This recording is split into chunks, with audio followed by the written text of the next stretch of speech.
میں صدائے حق نیوز کے ایک مخبر جناب حضرت مولانا آفتاب صاحب سے درخواست کر رہا ہوں کہ آپ تشریف لائیں اور مختصر انداز میں آپ اپنی جامع اور مانے باتوں کو تمام سامعینوں کے حوالے کریں۔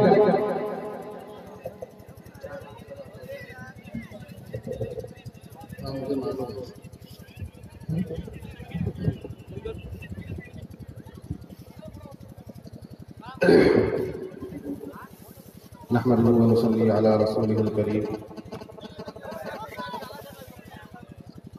اما بعد، آپ حضرات بیٹھنے کا ماحول بنا لیں اور یہ تہیہ کر لیں کہ انشاءاللہ دعا کے بعد جائیں گے۔ دیکھیے، دعا یہ مغز کی حیثیت رکھتی ہے۔ الدعاء مخ العبادہ، عبادت کا مغز دعا کو بتایا گیا ہے، اور دعا سے پہلے آپ جلسہ سن کر چلے گئے تو آپ نے مغز جو اصلی چیز تھی وہ حاصل نہیں کی، اس سے پہلے ہی چلے گئے۔ تو انشاءاللہ ارادہ کیجئے کہ انشاءاللہ دعا کے بعد جائیں گے، اصلی چیز کو لے کر جائیں گے۔ ہاتھ اٹھا کے کھڑے کر کے کہہ دیجئے انشاءاللہ دعا کے بعد جائیں گے۔ میں چند باتیں آپ حضرات کے گوش گزار کروں گا اور اپنی جگہ لے لوں گا۔ یہ سنگ بنیاد کا جلسہ ہے۔ حضرت مولانا صدام صاحب دامت برکاتہم العالیہ نے ایک اچھے کام کا آغاز کیا ہے۔ آج جتنی ضرورت لڑکوں کی تعلیم کی ہے، اس سے کہیں زیادہ ضرورت بنات اور لڑکیوں کی تعلیم پر توجہ دینے کی ہے۔ تو یہ بہت اچھا کام ہے۔ مجھے امید ہے کہ آپ حضرات مولانا کا ساتھ دیں گے اور ان کی حوصلہ افزائی کریں گے۔ میں سیرت کی چند جھلکیاں آپ کے سامنے پیش کروں گا اور اپنی جگہ لوں گا۔ آقا نامدار محمد عربی صلی اللہ علیہ وسلم کی ذات اور آپ کی شخصیت ساری دنیا اس سے متعارف ہے۔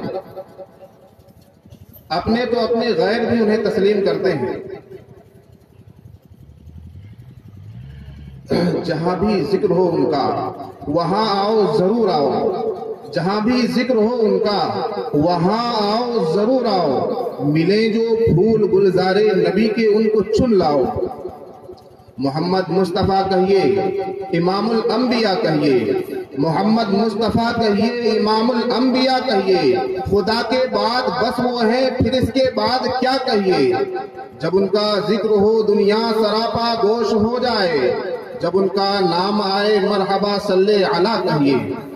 دوستو، آقا نامدار مدینے کے تاجدار، ہم غریبوں کے غم گسار، سید ابرار و اخیار، شہنشاہ ذی وقار، گلشن ہستی کی اولین فصل بہار، انیس الغریبین رحمت للعالمین، مراد المشتاقین جان عالمین، سید المرسلین خاتم النبیین، طٰہٰ و یاسین، عمیق بے کساں فخر رسولاں، نازش ہر دو جہاں، شاہ حرم قائد عرب و عجم، نور مجسم سرکار دو عالم، محمد عربی صلی اللہ علیہ وسلم کی ذات اقدس سے جڑا ہوا ہر واقعہ، آپ کی زندگی کا ہر لمحہ ہمارے لیے سبق ہے، ہمارے لیے تعلیم ہے، ہمارے لیے سیکھنے کی چیز ہے۔ صرف سن کر ایک کان سے سن کر دوسرے کان سے نکال دینے والی باتیں نہیں ہیں۔ ہم نے آج جلسوں کو، دینی پروگراموں کو بھی ایک رسم بنا لیا ہے کہ گئے اور سن کر آ گئے، گویا ایک رسم ادا ہو گئی۔ نہیں دوستو، میں آپ کو ایک پیغام دے رہا ہوں، آنے والا ہر مقرر آپ کو ایک پیغام دے کر جائے گا اور آپ یہاں سے پیغام لے کر جائیے گا۔ اس ارادے سے بیٹھیے، اس ارادے سے سنیے کہ انشاءاللہ ہر بات کو عمل میں لانے کی کوشش کریں گے۔ کہیے انشاءاللہ۔ نبی پاک صلی اللہ علیہ وسلم کی ذات اقدس کا ہر گوشہ ہمارے لیے سبق ہے، لیکن میں ایک گوشے کی طرف آپ کی آج توجہ مبذول کرانا چاہتا ہوں۔ آپ صلی اللہ علیہ وسلم جتنے ملنسار تھے، جتنے بااخلاق تھے، جتنے اعلیٰ صفات کے حامل تھے، آپ صلی اللہ علیہ وسلم کے کردار جتنے اعلیٰ تھے، آپ کے اقوال و افعال، اطوار، آپ کے تمام کی تمام صفات آپ کے اندر اعلیٰ اور اتم درجے کی تھی۔ اسی میں ایک صفت تھی وعدہ وفا۔ آپ صلی اللہ علیہ وسلم جب کوئی معاہدہ کرتے تھے تو اسے توڑ توڑتے نہیں تھے، جب کوئی وعدہ کرتے تھے اسے پورا کرتے تھے۔ میں ایک دو واقعات سنا کر رخصت لے لوں گا۔ دوستو، آقا مدنی صلی اللہ علیہ وسلم کی زندگی کو ہمیں صرف سننے کی ضرورت نہیں بلکہ سن کر اپنی زندگی کو اس طرح بنانے کی ضرورت ہے، ان کے نقش قدم پر چلنے کی ضرورت ہے۔ نبی پاک صلی اللہ علیہ وسلم کے اعلیٰ کردار کے قائل صرف آپ کے حامین نہیں تھے بلکہ آپ کے مخالفین بھی آپ کے مداح تھے، اور جب ان سے پوچھا جاتا کہ محمد نامی شخص کیسا ہے تو بوانگے دوہل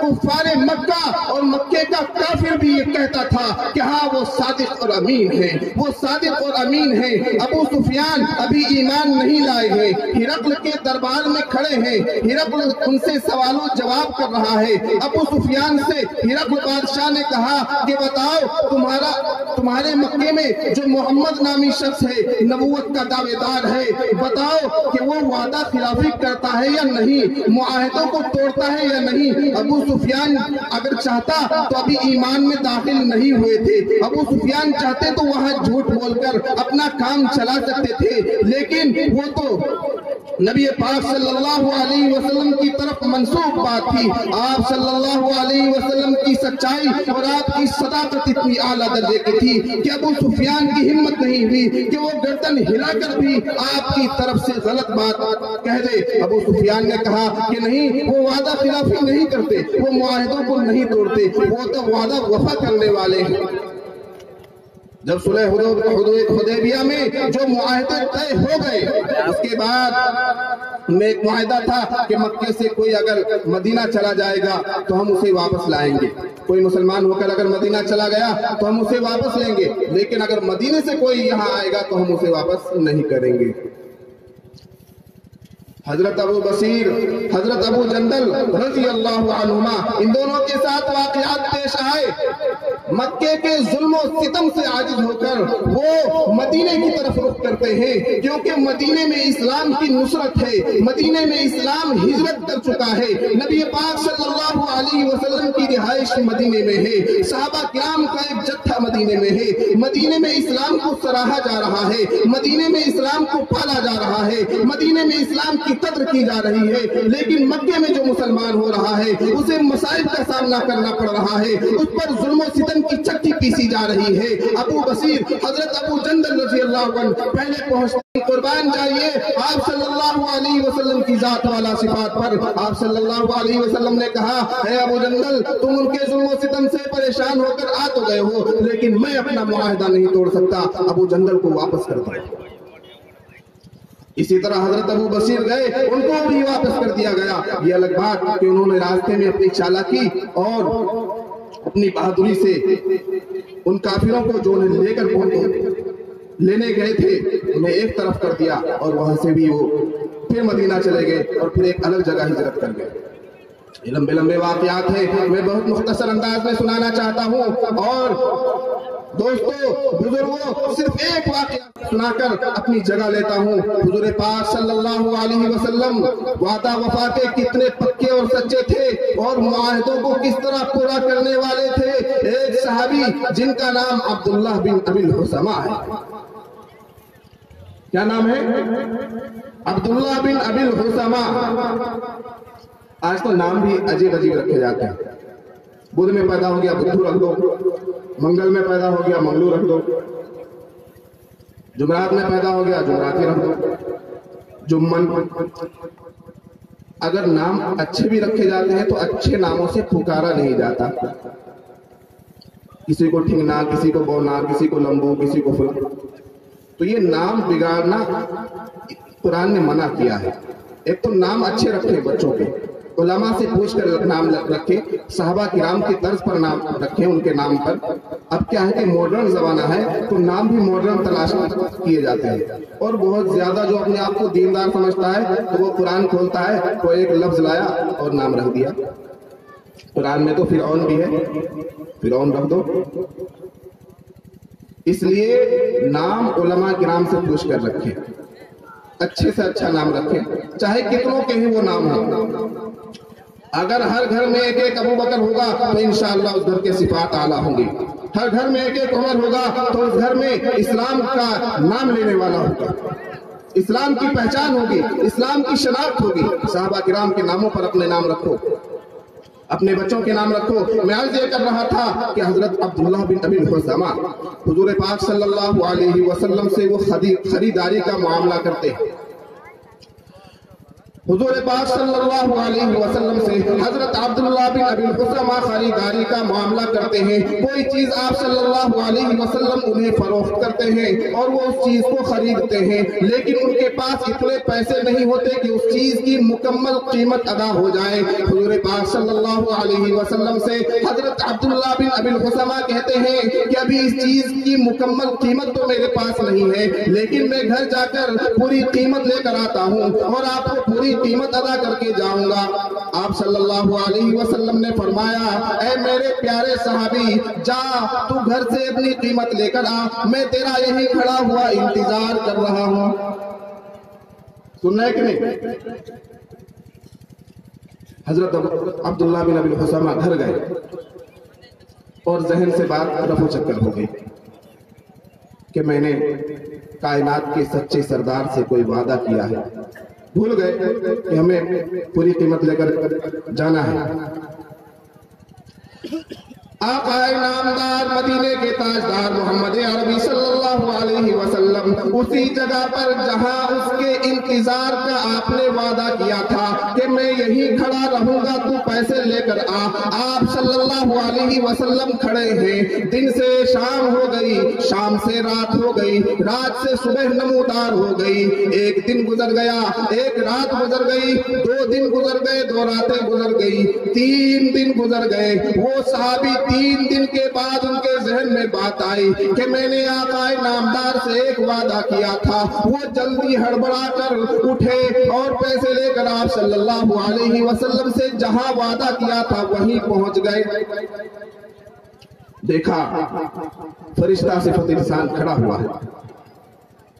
آپ صلی اللہ علیہ وسلم نے انہیں دیکھ کر کہا, اے نوجوان, تو اپنا وعدہ بھول گیا, لیکن میں تیرے وعدے پر 3 دن سے یہی کھڑا ہوں. آج کیا ہو گیا ہے ہمارے معاشرے کو؟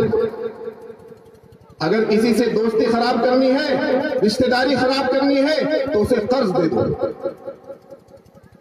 10 دن کا وعدہ لے کر 10 سال تمہیں لٹکا دے گا. کہیں بھی سیرت کی جھلک, اسلام کی جھلک, مسلمانی کی جھلک نظر ہی نہیں آتی. اور ہم زوردار نعرہ لگاتے ہیں کہ نبی کا دامن نہیں چھوڑیں گے. پکڑا کہاں ہے؟ پہلے نبی کا دامن پکڑیے, اس کے بعد کہیے گا کہ نبی کا دامن نہیں چھوڑیں گے. کیا سمجھتے ہیں کہ جلسے گاہ میں آ گئے, مدرسے میں چلے گئے, مسجد میں نماز ادا کرنے چلے گئے تو یہی دین کے دائرے ہیں, یہی دین کے حدود ہیں, اور مسجد سے باہر دین نہیں ہے, مدرسے سے باہر دین نہیں ہے, مدرسے سے باہر اور جلسے گاہ سے باہر اور علماء کی محفل سے باہر دین کی ضرورت نہیں ہے. میں کہتا ہوں ہر جگہ دین کی ضرورت ہے. آپ تجارت کر رہے ہیں, وہاں دینداری کا مظاہرہ کیجئے. آپ صنعت کر رہے ہیں, وہاں دینداری کا مظاہرہ کیجئے. آپ کاروبار کر رہے ہیں, وہاں دینداری کا مظاہرہ کیجئے. ڈرائیونگ کر رہے ہیں, وہاں دینداری کا مظاہرہ کیجئے. سڑکوں پر چل رہے ہیں, دینداری کا مظاہرہ کیجئے. لین دین کر رہے ہیں, دینداری کا مظاہرہ کیجئے. قرض لے رہے ہیں, دے رہے ہیں, دینداری کا مظاہرہ کیجئے. وآخر دعوانا الحمدللہ. جزاک اللہ خیر الجزا.